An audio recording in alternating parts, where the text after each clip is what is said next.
On behalf of the CSDE and CEDAR, we're thrilled to have the opportunity to share with you this new resource that we have developed, and it really is a team effort, as I'll describe as we go through our presentation.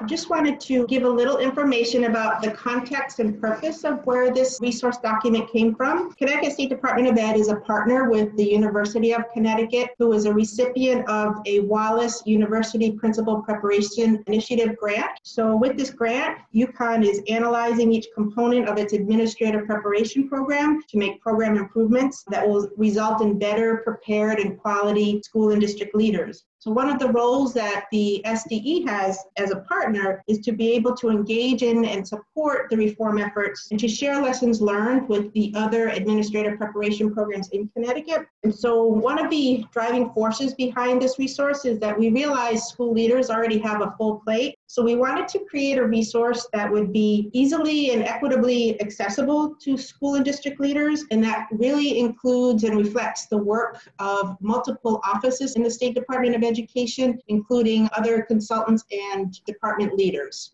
We are very cognizant of our talent office goal to prepare and support school-ready leaders, and the intended use of the Connecticut State Department of Ed Resource Guide supports the pillars and goals of our State Board of Education, which, as you can see, ensuring excellence and equity for all Connecticut students.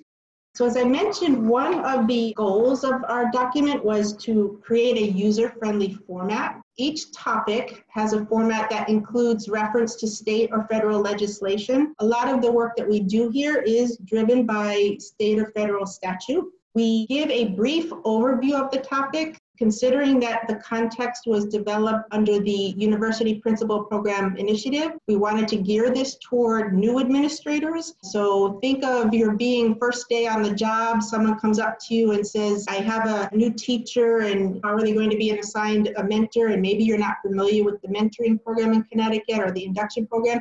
You could go to the team program and get a brief overview of that topic very easily. We include some must-know information about the topic. So just think of being an administrator day one on the job and you have some on-the-spot questions. We give some information about that. I feel like the value of the document is really in the electronic links to additional resources. So for each topic, we have links to resources that our leaders and colleagues in the State Department of Ed have already developed. We are thrilled that we can present this to administrators in a format that is equitably available to all administrators. It's posted on our SDE website, so anyone could access this at any time. So where that comes from is the whole premise is based and grounded in our Connecticut Leader Evaluation and Support rubric. That is the rubric that is used in the observation and practice of Connecticut administrators. It's the most commonly used rubric for that purpose in Connecticut. So for each of the topics that we present in the resource guide, we went through the rubric and selected the attributes from each of the domains that seemed most applicable to that topic.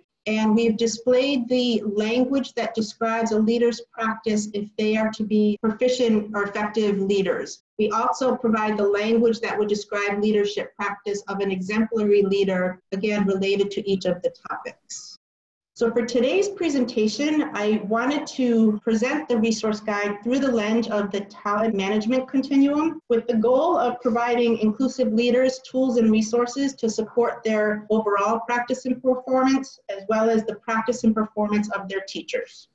We wanted to share with you first that in addition to sharing this resource with schools and districts in Connecticut, we are also sharing it with Connecticut's administrative preparation programs. We hope that it will do a couple of things. We hope it will be a resource to supplement course content in preparation programs. We hope that it will be a resource during internship and clinical practice experiences. So for our future school and district leaders who are currently in their preparation programs, in their clinical opportunities, when they come across situations that perhaps they're not familiar with, that they would have this resource to be able to find some quick information and resources that might help them in a stronger clinical experience. We also hope that by introducing candidates to the Connecticut Leader Evaluation and Support rubric in their clinical practice opportunities, that they will become familiar with the expectations of performance and practice of school leaders when they do get a position as an administrator. For new administrators, we hope the resource will be useful as they apply the theory and content and lessons learned from clinical experiences that they gained from their preparation program. We hope it will be useful as they apply those knowledge and skills to real-time practical situations. And we also encourage new administrators to identify areas that they know that they want to work on for growth and that they could use the resources to apply new learning and put that into practice.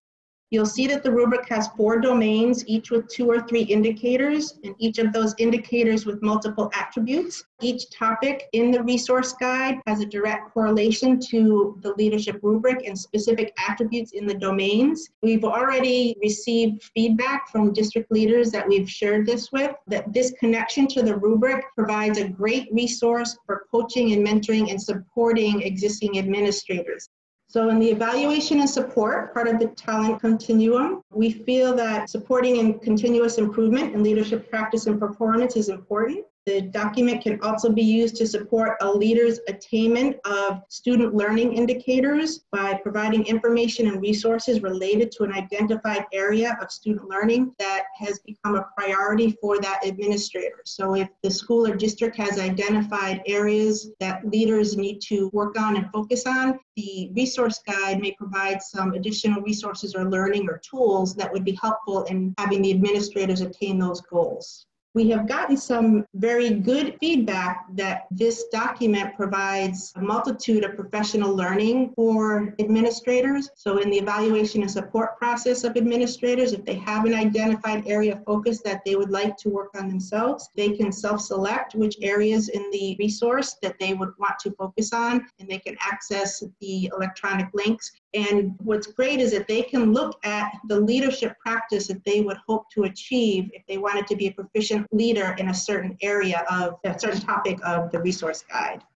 The colored wheel represent 8 standards of Connecticut's professional learning. In Connecticut, we identify high quality professional learning as a process that ensures all educators have equitable access throughout their career. And we again believe that this resource document supports the equitable access that administrators could access at any time. The rubric language also provides guidance for what proficient leadership practice looks like. One of the things that we hear most often that administrators wish they had more of is professional learning. So I know in Connecticut, there's a lot of focus on professional learning for teachers, and the administrators in many cases lead that professional learning for teachers, but they think that this resource could be an avenue to offer or provide professional learning for administrators, either individually or collaboratively as a group in districts. School and district leaders can use the resource guide to identify and work on individual or collaborative areas of focus. If, for example, inclusive leaders wanted to focus on reducing chronic absence or truancy, or perhaps to improve family and community engagement, then they could use the information and resources in the resource guide to build knowledge, identify strategies that they could try in their respective schools, and then use the rubric language to give each other feedback on the outcomes of implementing the strategies. The resource guide can also be used as a coaching tool for administrators who may be in need of support in a particular area, and that's not meant to be a negative at all. It's just meant to encourage continuous improvement and growth for administrators. Or it could be useful to administrators who are ready to stretch their goals and learn more about a new area. The resource guide can also be a rich collection of resources that administrators could use to support their teachers as they have identified areas where they think teachers have room for growth or improvement. So the resources in the document could be used both by administrators, but also for teachers as well.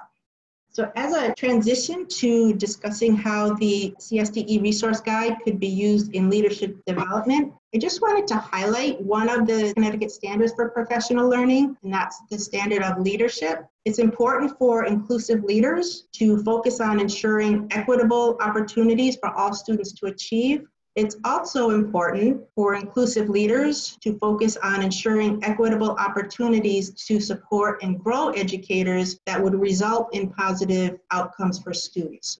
By grounding the SDE resource guide in our leader evaluation and support rubric, school and district leaders can establish a common language for what effective leadership practice looks like using a common language. School and district leaders can discuss and identify concrete, authentic examples of the leadership practice in a variety of situations. So in other words, what would a colleague or a coach or an evaluator see you doing as evidence that you are demonstrating leadership practice described in the rubric related to the certain topics in the rubric? Developing these examples would also provide consistency in practice among multiple leaders in a school district. In Connecticut, when we were first developing resources to support the new requirements for educator evaluation and support around about 2012-13, we actually engaged many teachers from different grade levels and content areas to do what I just described related to our Connecticut rubric for effective teaching. And the feedback that we got from the educators that participated in that process was that was some of the best professional development they had had in a long time. So they went through our rubric and they described what each of the behaviors would look like in a grade 3 English classroom, for example, or a grade 8 history class, or a high school math class. So again, just replicating that process with administrators, I think could be a great professional development and leadership development opportunity, but it would provide consistency among leaders in a school or district. Because the tools and resources are easily accessible by any administrator, we hope that it would lead to collegial support between and among administrators in the spirit of continuous improvement and leadership practice. It's user-friendly, it's accessible when administrators would want to access it. So we hope that that would lead to a spirit of collegiality among school and district administrators. What you see here are some sections of the special education leadership supports that are available in the document. On the left-hand side are examples of different supports that our SDE Bureau of Special Education provides to school and district leaders and to special education and pupil personnel leaders in our state. So we wanted to highlight, number one, what resources are available to special ed leaders. And we also have, as you can see on the right-hand side, that links to some potential resources that we wanted to highlight. I know the CEDAR course enhancement module, that's been promoted in multiple ways around the state in terms of ed prep programs to incorporate some resources in their courses and program design. We found that this would be a great way to let administrators know, not just special ed leaders, but school leaders, that these supports are available and they are easily accessible via our Bureau of Special Ed.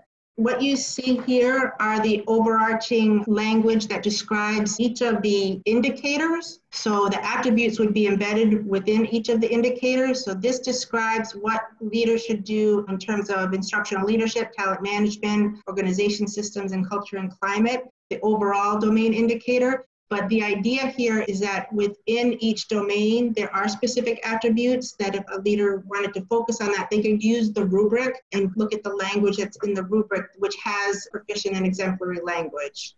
We did it this way because to list all of the attributes, it would kind of be like replicating the rubric because there's so many areas that inclusive leaders should attend to in order to be effective leaders in the area of special education. In Connecticut, we've always tried to use evaluation in the same sentence as support, so evaluation and support. So we're hoping that by highlighting the language that describes observable practice, it will help administrators know what's expected when they are evaluated, but also by connecting resources and professional learning, it will help them if there is an area where they need to focus on. But we did make an intentional effort to connect the dots, if you will, between evaluation, support, professional learning, leadership practice. There was an intentional effort to connect some of those initiatives. The intended audience would be teachers who are in administrative preparation programs, who are future leaders, and new administrators who are fairly new in the role. And that was, again, intentional because it was supported by the UPPI grant. We didn't distinguish between school leaders, special ed leaders, because we feel by supporting the overall practice of school and district leaders that it would lead to improved inclusive leadership.